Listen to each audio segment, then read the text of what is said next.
Welcome to The Learning Hack, a podcast about the people and technologies that are creating the future of learning.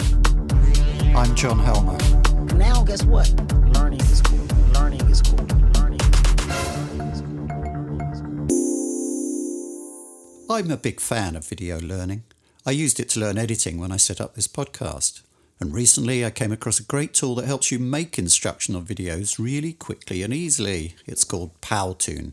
If you saw a video trailer on the way to this podcast, did that using Powtoon. It's ridiculously easy to get your head round and has a huge library of assets and templates that save an awful lot of time. It's got 26 million users worldwide and L&D teams love it. There's a jealousy in the team. Like everybody wants to play with the fun tool, you know? They just launched their business platform with great collaboration features, the ability to apply your own branding, and a lot of support to ensure your videos make an impact. Even better, they're offering 20% off any Powtoon business plan, plus 1 month free, exclusively for listeners to this podcast. Just visit go.powtoon.com/learninghack to secure your discount now. Well, after you've listened to this podcast, of course. What was your New Year's resolution? Mine was to avoid big ideas in learning, the sort that spark a load of buzz phrases, blog posts and Twitter standoffs.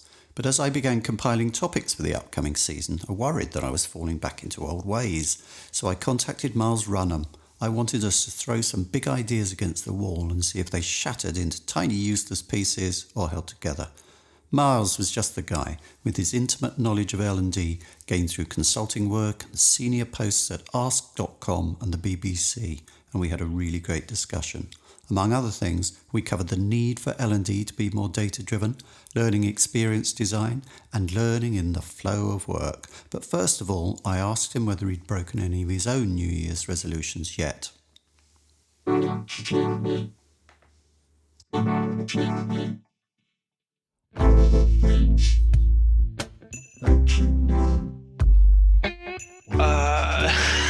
No, I haven't really made. I don't really make them actually. I try and avoid them because I find it a bit too kind of like an artificial deadline a little. But there's probably quite a good discipline in them, I think. The last podcast we did together, we made some New Year's resolutions, and mine was not to get sucked into big ideas, which gave us the kickoff for this one. The first one I've isolated here, I think L&D capabilities have been a big theme recently, and last year the Learning and Performance Institute identified a capability map for L&D. What do you think the capabilities are that L&D need for success now? So I think this is, whether this is a big idea or not, I'm not certain, but I do think it's a really fruitful theme. And I think I've been coming back to some ideas that I was playing with a couple of years ago around service design for learning, and the ideas of what are the capabilities you need for a successful and sustainable learning service, probably a digital learning service. And I think there's some interesting threads in there around design, which feels like a really important capability, but particularly design around problem solving, identifying high value problems to solve, and finding useful ways of solving them, but solving them in a way that's sort of that becomes sustainable rather than just a one-off event or a one-off solution. And I think there's some interesting threads in there as well about product management and the capabilities of product development and product management and the sustainability of those as well. So those feel like, and I think those feel to me like they're important capabilities that the learning and development industry or profession doesn't often get to and doesn't often talk about. So they feel like really important themes to me that we should start to develop if they're not there already. Okay, so what it seems to me is this theme of capability, the big ideas tend to play into this, because there are a couple of things that I wanted to bring up, I think, that come into them. One of those is design, and particularly I think the whole thing about learning experience and learning experiences and everybody talking about the E word, that is a big design issue. And I agree with you, I think that's a big issue for this year. But perhaps first we could talk about data. Specifically about data. It was Don Taylor's number one hot topic for 2019. There's been a big call for learning teams to be more data focused, to be more data driven. Now that looks like a big idea to me. How do you see that as a component of capabilities for L&D? I think this is for me. I guess it's the big one. I think it's the foundation capability that I think is often lacking in organisations, either organisations that I've worked with or led and worked in as well. So I think if we think about experiences that are going to be useful for people and organizations, they're going to need to be connected, and they're going to need to be evidence based and focused on data. And data's been the thing, it's been the fuel of the digital revolution. And I think it's an area that either I think people individually feel anxious about and feel like we're lacking in individual capability, but I think also there's something around the maturity of using data and evidence that feels important to develop as well. And it's not just learning data that's important here. I think it's data beyond the boundaries of learning, and it's data from business, it's data from media, from technology and tools, etc. as well, that feel really important to understanding where those valuable problems are and how you can solve them as well, how well you are solving them. It feels to me as well like there's a thing in there that we need to kind of size and scope this requirement for L&D, because I can, for instance, I can imagine certain heads of learning sitting there thinking, well, I'm supposed to be more data driven. I'm completely data driven. I spend half my life creating reports from the LMS to give to the board and all the rest of it. How data driven do I need to be? And if people are banging on about data like this, does this mean I have to become a data scientist? Do I need to do an MA in data analytics or get a data scientist on my team? What exactly how data driven do you really have to be? And I relate this to my career in marketing, where I started off, I got over promoted very quickly, and at some point realized that although I was terrible at maths, data was going to have to be a part of my skill set. It was a bit of a surprise, because originally I thought it was just about creating pretty brochures. And I got very paranoid about this and thought, well, I don't know anything about this stuff. I only just scraped O-level maths. And in the end, my CEO at the time just threw a book at me and said, read this. And it was about data reduction, I think it was called. And it gave me a way to think about analysing data, and especially about presenting data and analytics and results, which was the big part of marketing. But it kind of quietened the fears, because I could put a shape and size on it. So this is long-winded, another John Helmer long-winded question, really. I'm which still is, do you think people really have a sense of what they have to do here? And is some of the panic about, I don't know how good I have to be? I think there is some of the panic about people feeling sufficiently confident and competent in themselves, and I think a lot of that's about feeling kind of arithmetically confident. So that anxiety about I'm no good at maths, which I think is part of the problem. But I don't think you necessarily, as you were saying, I don't think you necessarily need to be brilliant at maths to be literate with data. I still think you can look for evidence and signals amongst data sources and use them well without having to necessarily be the person that's manipulating them yourself. I think it's probably, there might be something here about T-shaped individuals, to use a buzz phrase, that I think might be helpful, where I think a good modern progressive learning function should have some data science capability in it, whether it has a data scientist or not. You might not need one, but you might need to find one and use one at certain times. I think that feels important, but I think we all need to be sufficiently literate about data that we can use it in conversation. As you were saying, we can use it for communication, we can present it, we can talk about it, and we can understand some of the pitfalls of data sources as well, which I think feels an important point. I mean, in your at the early part of your question, you talked about LMS as one data source, and I think that arguably the learning and development industry has been dealing traditionally with quite limited data, quite narrow data. Yeah. And I think our business partners and our audiences are probably more interested in other forms of data as well, or instead. Yeah, I want to turn that around a bit, though, because recently I was hosting a workshop, and there was a guy there from a tech company which is a leader in AI. I mean, one of the big leaders in AI.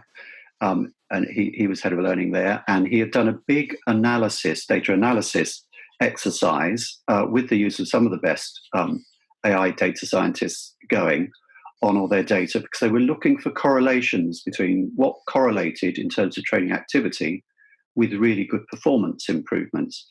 And after they'd cycled through all this stuff, they found out that the strongest correlation was with course completions. I mean, Interesting. I'm not going to edit that silence out after that, because I think for me that was a big silence. It was a bit of a dull.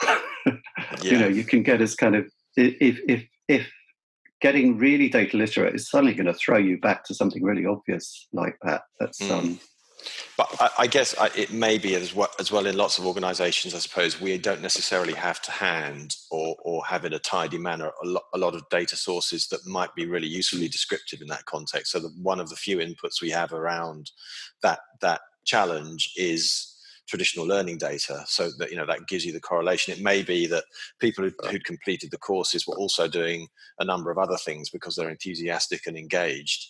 But you don't have the data to describe those other things they're doing. That's speculation, obviously, but I think often we have to deal with patchy data and incomplete data and messy data, and that can create its own challenges as well. But we need to be comfortable with that. Do you think really this is kind of rather than being a big idea and something that's here to stay, is this perhaps a correction that maybe everyone gets a kick up the pants about their data skills, they go out, they get on top of it, and then we just don't hear about it after a while? It just becomes part of the landscape. Or because sometimes I hear what sounds like an accelerating need to be great with data as being part of the L&D skill set. And I think that slightly panics people, that, there's a kind of taper here, a progress where eventually it becomes more and more about data and less about the other stuff that you know about. Is this a correction, or is it really a step change in the type of people we need in learning teams? I think it's probably don't want to sort of sound too fudgy, but I think it's probably a little bit of both. But I think there is a requirement for a step change in the constant use of data in the decisions we take. So I think it's using data throughout all of the processes that we should be using, to manage a good service. So that might be in understanding whether a good problem is there to be solved or not, right the way through to design, implementation, iteration, and then monitoring and managing and refining. And I think it's that kind of maturity of data usage, I think, that I think is rare. It's not lacking, but it's rare. And I think that's where we've seen I suppose particularly in the digital product world, that's where you can see the use of data really accelerate and change our expectations and change what can be achieved. So I think that's where I would suggest there's a step change needed, if not if it's not underway already. So to move on to another big idea, let's go back to design. Particularly, my sense is what's really changing in design is that you now get learning experience designers. Designing learning experiences is a thing. And this seems to me like something that is really changing in the world of learning design, and where perhaps that's where the need for new capabilities lied. Would you agree with that? And what do you think the implications are? Yeah, I think this is it's unfortunate. I think it probably has drifted into buzzwordery and buzz phrases, the notion of experience design. But I think this is a really significant change. I think partly it's driven by the need for much closer audience relationships than you might have traditionally had in L&D. I think there's a sort of shift from stakeholder relationships being primary focus to audience and learner relationships becoming a primary focus, and really understanding what it is that people are trying to do and how to make a meaningful impact on those objectives. And that needs to be more than just making stuff and running stuff. And I think it's the big change that I would hope to see and do see, is from the kind of production and delivery to really designing something that has a more targeted and personal relevance to people. And that tends to need to be something that's a bit richer and more probably thought through a bit more in a bit more of a refined way. So how does that work? Tell me how the nature of designing a learning experience as opposed to designing a course, how does that make those things necessary? So I think part of good experience design is designing the whole experience rather than just the learning component of it, which I think is something that's broadened the horizons for learning design, so that we need to think about the discovery of something, its awareness, the marketing that we apply to it. But also I think it's more, it broadens from making something that you put into an LMS as an object that that we design, or an experience that's quite limited in that respect, saying, well, actually this might be something that has a number of moments and has a bit more of an emotional connection as well. And I think that's probably one of the most important components of it, is that we need that kind of emotional relevance for people, rather than just the sense that there's a kind of factual relevance to the content that we create. And I think that emotional relevance needs a greater, a much more confident and thorough insight into what's the problem, what's people's motivations, what's in it for them, why are they going to be involved and find something helpful in what we're making and creating. So are you saying that we need to move beyond being just content focused? So it's not about designing a piece of content, the content is just a component of it. Where you said it's things other than just designing the learning, were you using learning as a kind of synonym for content? Yeah, which I think is I think that's I suppose to see that as an industry challenge, is using learning as a synonym for content, and I did lapse into it there. Well spotted. And I think it needs, that's where we need to sort of, I suppose, raise our sights and broaden our horizons to say that creating content and delivering content might not be required at all, but it's likely to be only a part of the overall experience that's required.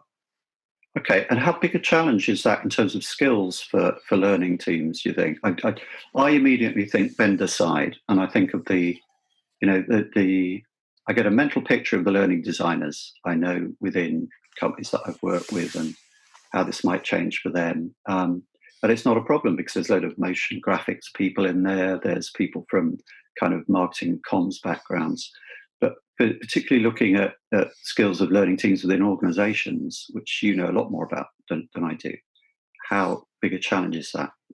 I think it's quite a significant challenge, actually, because I think, I suppose, partly because those organizations probably find it harder to reach some of those people that you are describing and attract them, as an employer for those skills. But also, I think it changes the nature of the learning team as well. So if you're more involved with offering experience design as a solution to business problems, you have to start to speak a different language, and you have to offer a different set of solutions. You have to organize your team and your service quite differently. To design, manage, operate high quality experiences is different to having more of a, I suppose, a production line of content. And I think that means you have to have different capabilities in there, but you have to organize them differently as well, which is quite a different challenge. Yeah, I think that's the other side of it, because I wanted to steer this towards L&D capabilities, but you brought up also the question of organising and how you organise a learning department. Can you talk a bit more about that and how that has to change? Is it just a matter of recruiting differently, or? I think it probably is recruiting differently, and I do think skills, or maybe it's not just the skills. I suppose voices from outside the industry feel like a really important component of what we need to do in the next few years, because I think our expectations and the trends tend to be set outside of the learning industry, and we need to be alive to that. So I do think that's important. But I suppose it's the way you bring those skills together that is probably most significant. And I guess you might look to what you call a multidisciplinary team being the best way to organize, to design experiences, but also to find the right problems.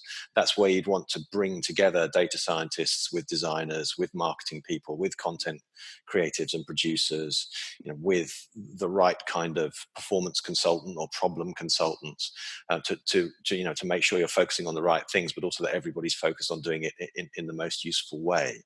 And I think one of the things that becomes quite interesting about trying to do that is to do that in a sustainable way as well. So you're not just running kind of one-off events and projects, but you're doing it in a way that you can, I suppose, you can fund and sustain within the organization. That might be revenue if you're on the vendor side, or it might be continued access to budgets and resources if you're on the client side. Yeah, that's interesting, because again, somebody in the same workshop I was talking about before, another person was talking about how he had laid off a lot of the people who were designing content as he tried to become less content focused in a way, because he found that because those people were in the department and they had to be kept busy, they would just end up reinventing the wheel beautifully and in more and more sophisticated ways. But essentially, why am I paying someone to sit there doing a time management course? This is a complete waste of time. So it's about deploying that talent differently, or is it about having different talent? I think it's about deploying the talent differently, or at least organising it, and arranging it, and focusing the priorities differently. But I think it's about bringing in different talent as well. Yeah. And I think I've seen this with some examples towards the end of last year through the awards process, actually, and judging some of the learning awards and learning tech awards, where people are starting to use content suppliers in quite different ways, bringing them in as much more as a partnership, on the understanding that those agencies can probably access different kinds of talent, and perhaps talent at a higher threshold of quality as well, that allows you to do things you probably can't do if you're going to try and employ those people directly. Yeah, which I think it's quite a different sort of agency model, which I think becomes quite interesting as well. Yeah, and I'd see quite a bit of that. And there are large freelance pools of creative talent in hubs like Brighton and London and Bristol and elsewhere. You can draw on going into completely different areas.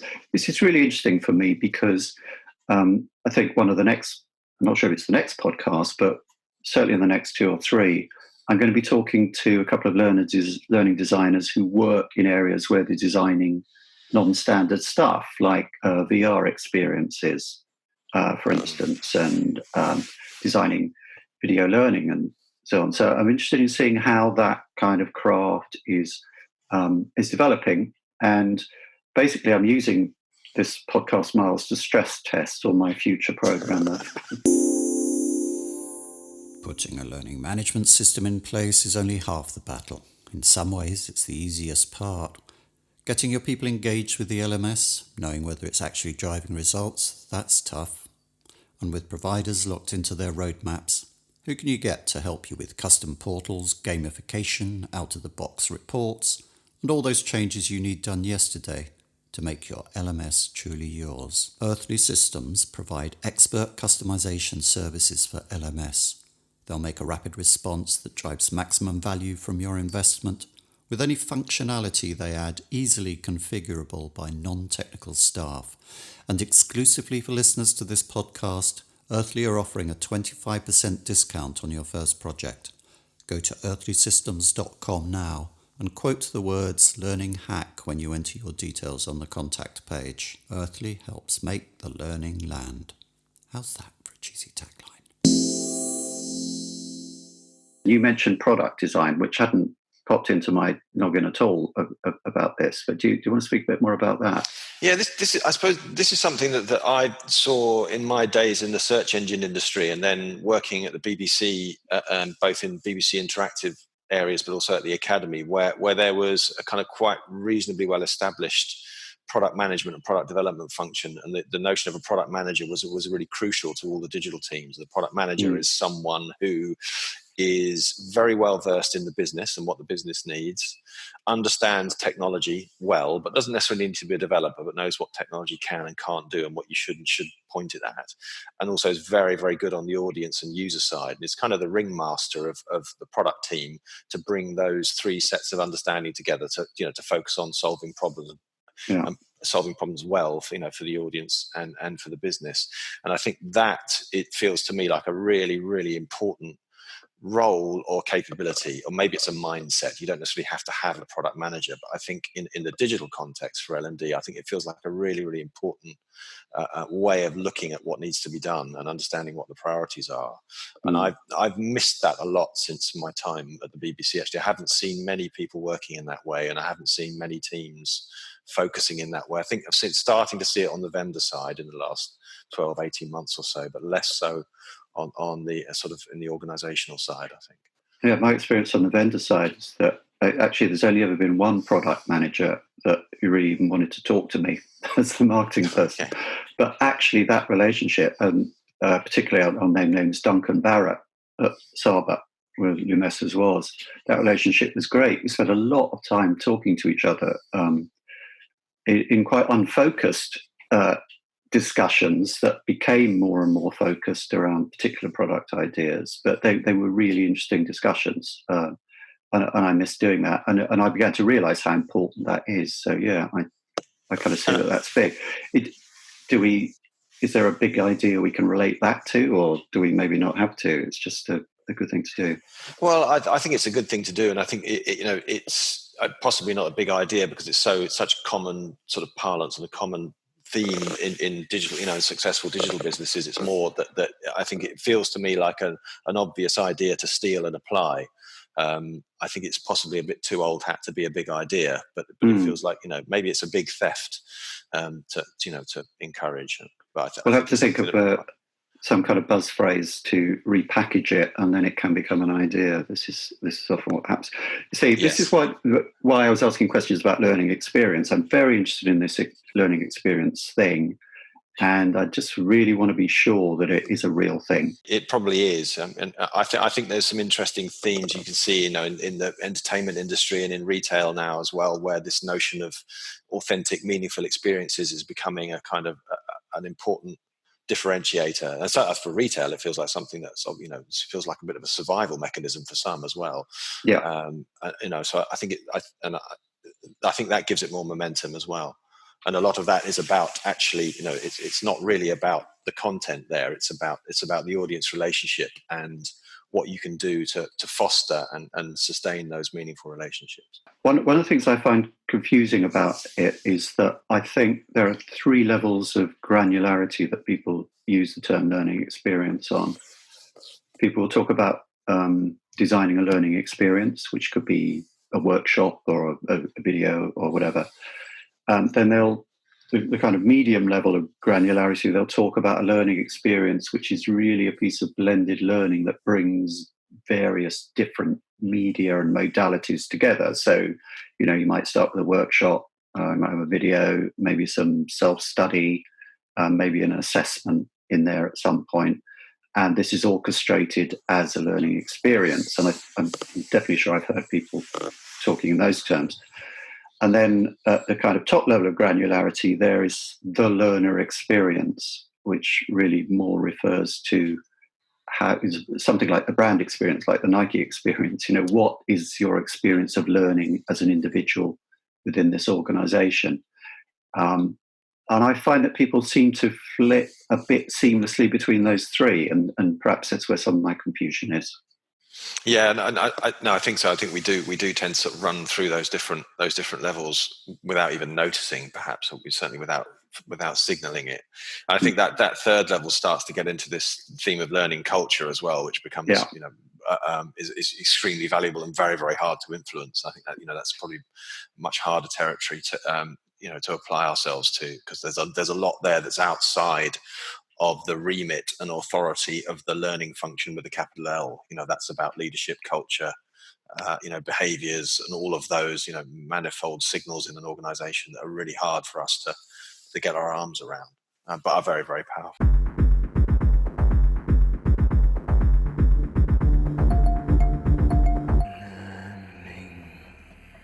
I'm going to bring up one other big idea. I have to mention, because almost every single one of my podcast guests has mentioned this at some point, either in passing, negatively, positively, which is learning in the flow of work. Is this just a buzzword? Is this going to be an enduring theme for us? Can it even work? I don't know. I've heard so many different points of opinion on the whole thing.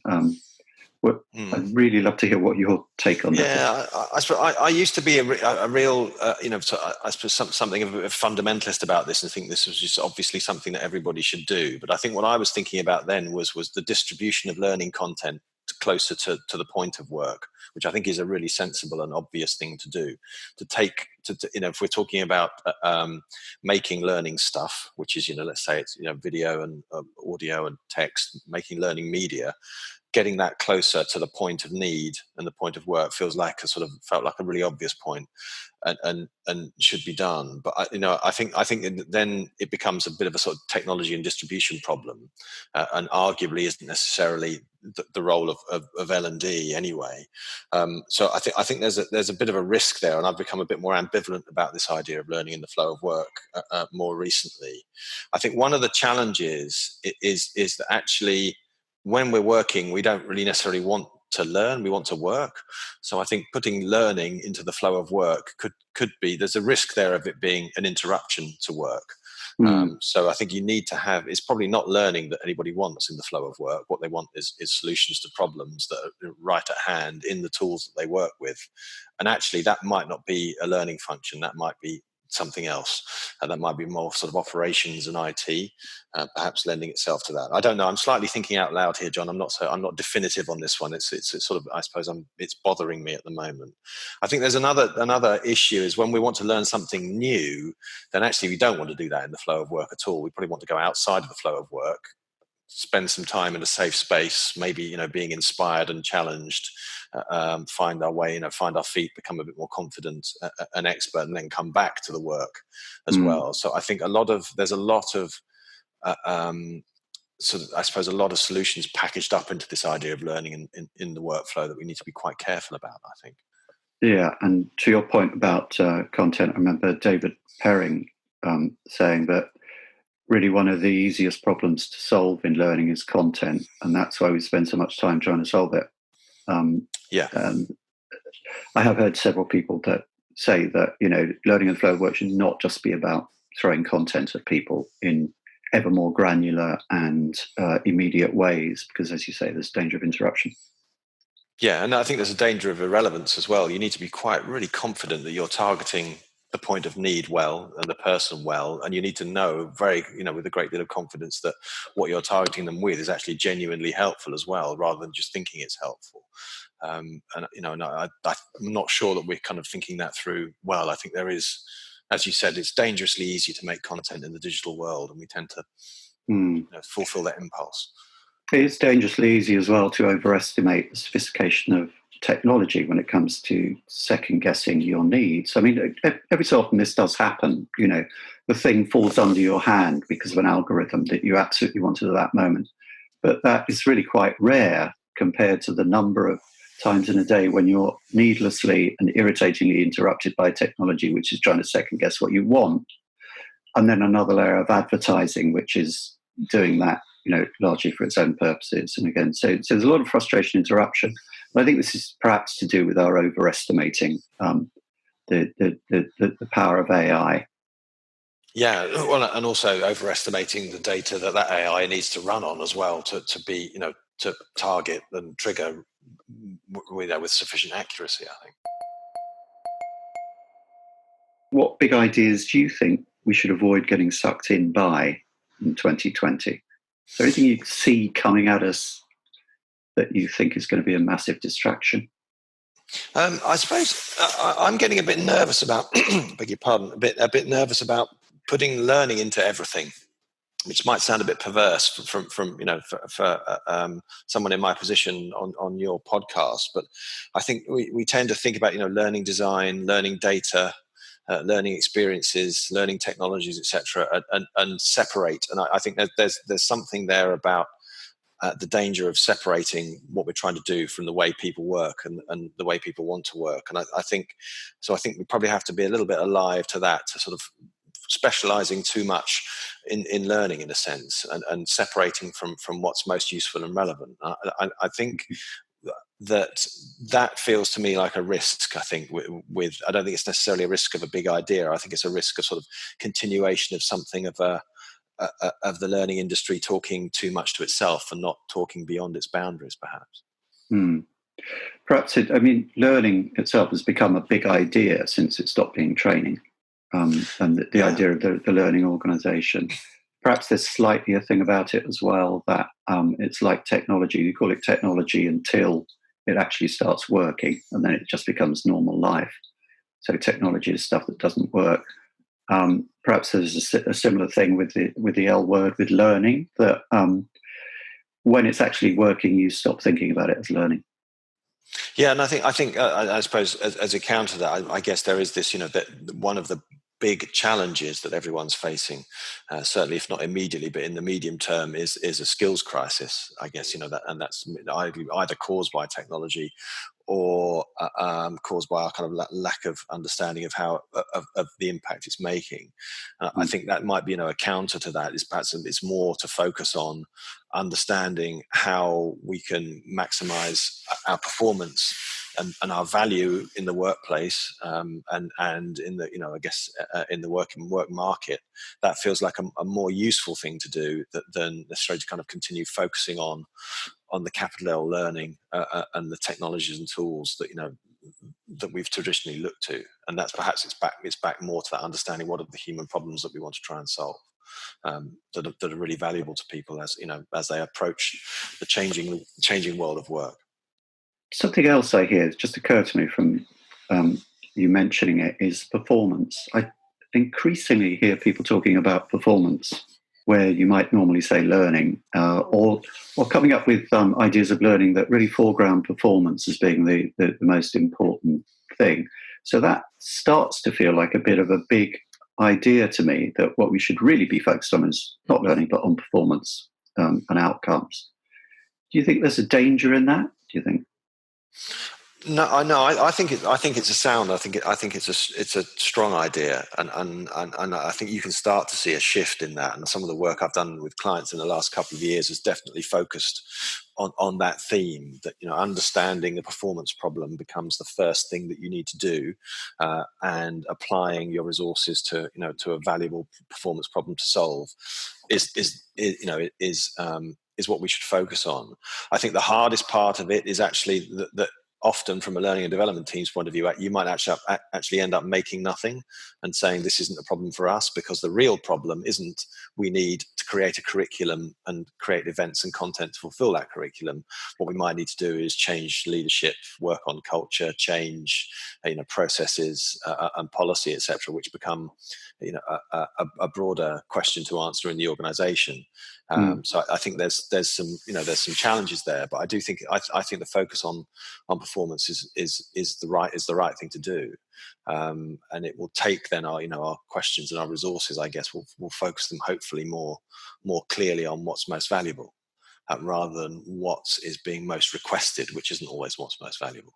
What would you say to someone who said performance is basically about getting people to do better tomorrow the thing that they're doing today, which is not development, which is getting people to do better next year or the next thing that they're going to do better, let alone compliance, which also comes into it, which is keeping us all safe. And performance is only one component of that. Is there a danger in making performance so important that all the other stuff falls away as it makes it a bit short term?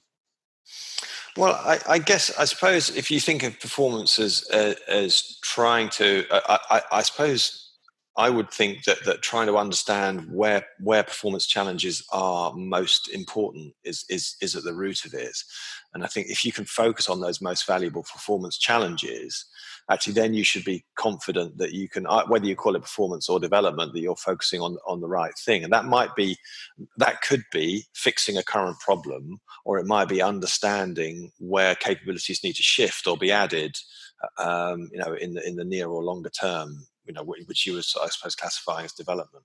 So, Okay. So I think if you can do that, I think this is all into that performance analysis, and those capabilities under the performance consulting banner, which become crucial here of really understanding what's going on at the moment, understanding genuinely where the most significant value can be added, and focusing on that. That feels to be, I think, if you can do that well, which is by no means easy, then you can focus.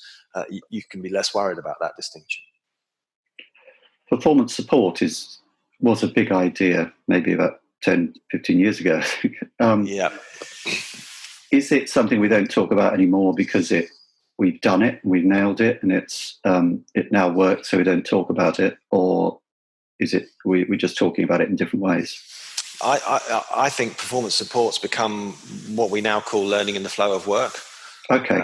I think that's our new, if we wanted to point at a new buzzword for an old idea, then I think that's what it's become, or the risk is that's what it's become.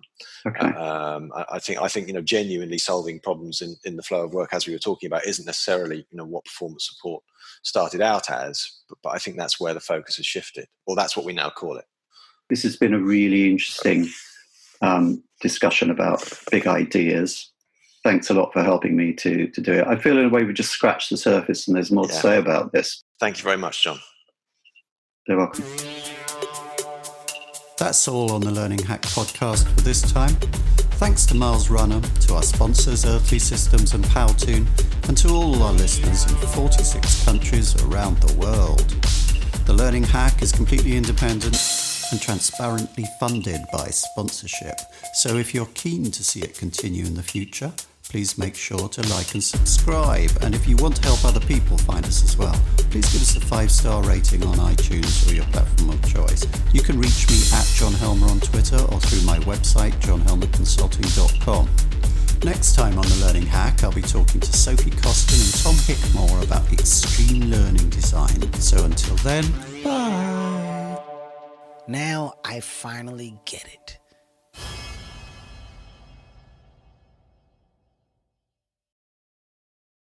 Okay. I feel dangerously like we skidded across a lot of things very, very rapidly there. But I guess that, it's inevitable with, as you said, it's kind of hard to get into depth without picking one off and doing a whole show on that.